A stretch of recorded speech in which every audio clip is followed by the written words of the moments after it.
ഇന്നലെ രാത്രി കേക്ക് മുറിക്കുന്ന സമയത്ത് പോലും മാർക്കോ വന്നില്ലല്ലോ. ആ സമയത്ത് എനിക്ക് പോകേണ്ട ഒരു സ്ഥലം ഉണ്ടായിരുന്നു, വളരെ പ്രധാനപ്പെട്ട ഒരു സ്ഥലം. അവിടേക്കാ പോയത്. സ്ഥലത്തിന് പേരില്ലേ? ആ, ഒരു ക്ഷേത്രമാണെന്ന് കൂട്ടിക്കോ. അർദ്ധരാത്രി കഴിയുന്ന നേരത്താണോ ക്ഷേത്രത്തിലേക്ക് പോകുന്നത്? അർദ്ധരാത്രി കഴിഞ്ഞ സമയത്തും പോകാൻ പറ്റിയ ക്ഷേത്രങ്ങളൊക്കെ ഉണ്ട്.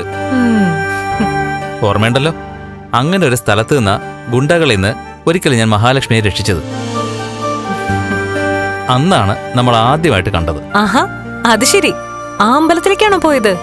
ആ, അതുപോലൊരു അമ്പലത്തിലാ. ആ, പിന്നെ ഞാൻ ഇപ്പൊ വിളിച്ചത് മറ്റൊരു പ്രധാനപ്പെട്ട കാര്യം പറയാനാ. മഹാലക്ഷ്മിയെ തട്ടിക്കൊണ്ടുപോയ ഗുണ്ടകളെ ഞാൻ കണ്ടിരുന്നു. അവന്മാരോട് ചോദിക്കേണ്ട രീതിയിൽ തന്നെ ഞാൻ ചോദിച്ചപ്പോ മഹാലക്ഷ്മിയെ കൊല്ലാനായി പണം മുടക്കിയ ആളിന്റെ പേര് അവന്മാര് പറഞ്ഞു. അത് മറ്റാരുമല്ല, അയാൾ തന്നെ, മഹാലക്ഷ്മിയുടെ രണ്ടാനച്ഛൻ, കരുണാലയത്തിലെ പ്രതാപൻ.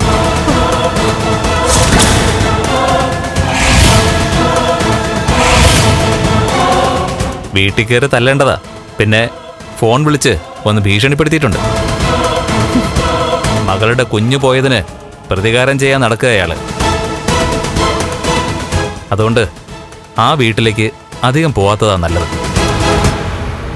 ഇനി പോയാലും ശരി, മഹാലക്ഷ്മിയുടെ അമ്മ ഉണ്ടാക്കി തരുന്ന ഭക്ഷണമാണെങ്കിൽ പോലും അത് കഴിക്കാൻ ഒന്നും മടിക്കണം.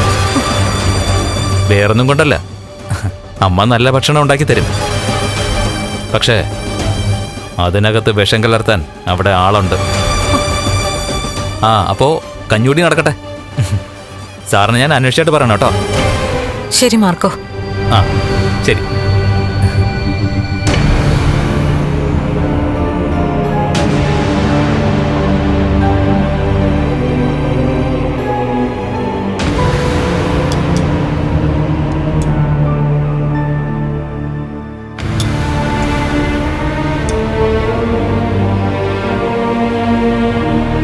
എന്തു പറ്റിയോ?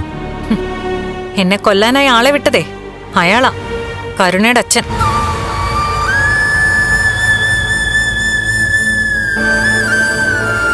എന്നെ തട്ടിക്കൊണ്ടുപോയ ഗുണ്ടകൾ മാർക്കോയുടെ ആ വിവരം പറഞ്ഞു എന്ന് പറയാനാ ഇപ്പൊ വിളിച്ചത്.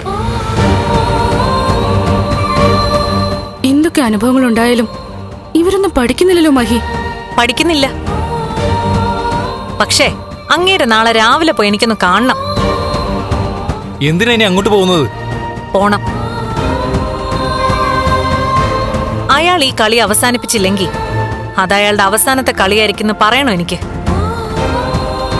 നീ വിഷമിക്കണ്ട മഹി, അയാൾക്ക് വേണ്ടത് മാർക്ക് കൊടുത്തോളും എന്ന് പറഞ്ഞിട്ട് എന്താ ലേഖ കാര്യം?